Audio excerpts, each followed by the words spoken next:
Hey guys, this is Hamon, and welcome back to Bytesize, the show where I review games that I've taken interest in. They don't have to be old, they don't have to be new, they just have to be something I'm interested in. And today we're looking at Dicey Dungeons, a roguelike game that, instead of using cards, uses dice.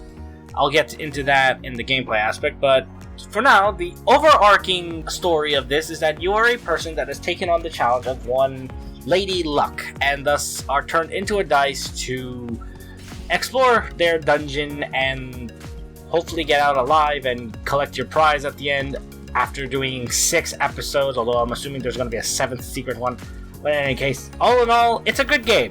And I say that because the graphics are very nicely done, characters are very interesting, the art style is very nice, the bad guys are interesting. The only thing I have is that the backgrounds are very samey. Like, there's not really much in terms of variance.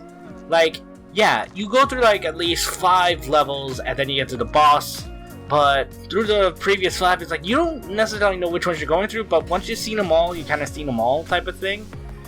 And all the bad guys are relatively the same, but they're just randomly selected depending on the levels and all that. Although you can find certain ones on certain levels based on how it is. It's kind of repetitive in a sense like that, but at the same time, it's not really that bad. So I really have no issues with it. Now, in terms of gameplay, the thing is, like I said at the beginning, instead of cards, this is dice. And that you have abilities that you use for fights.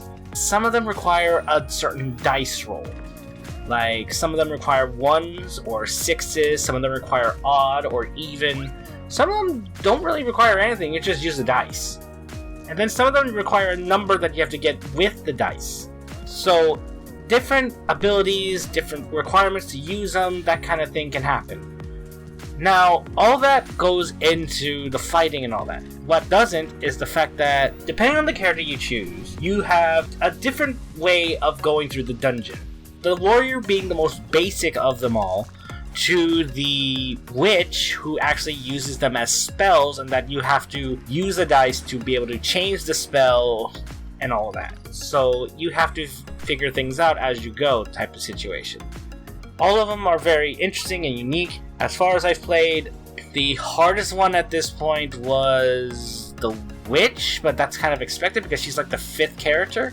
At the same time, the inventor was also very difficult because if I did something wrong, I would be kind of stuck in a soft loop type of thing, and that was really annoying. But all in all, it's really good.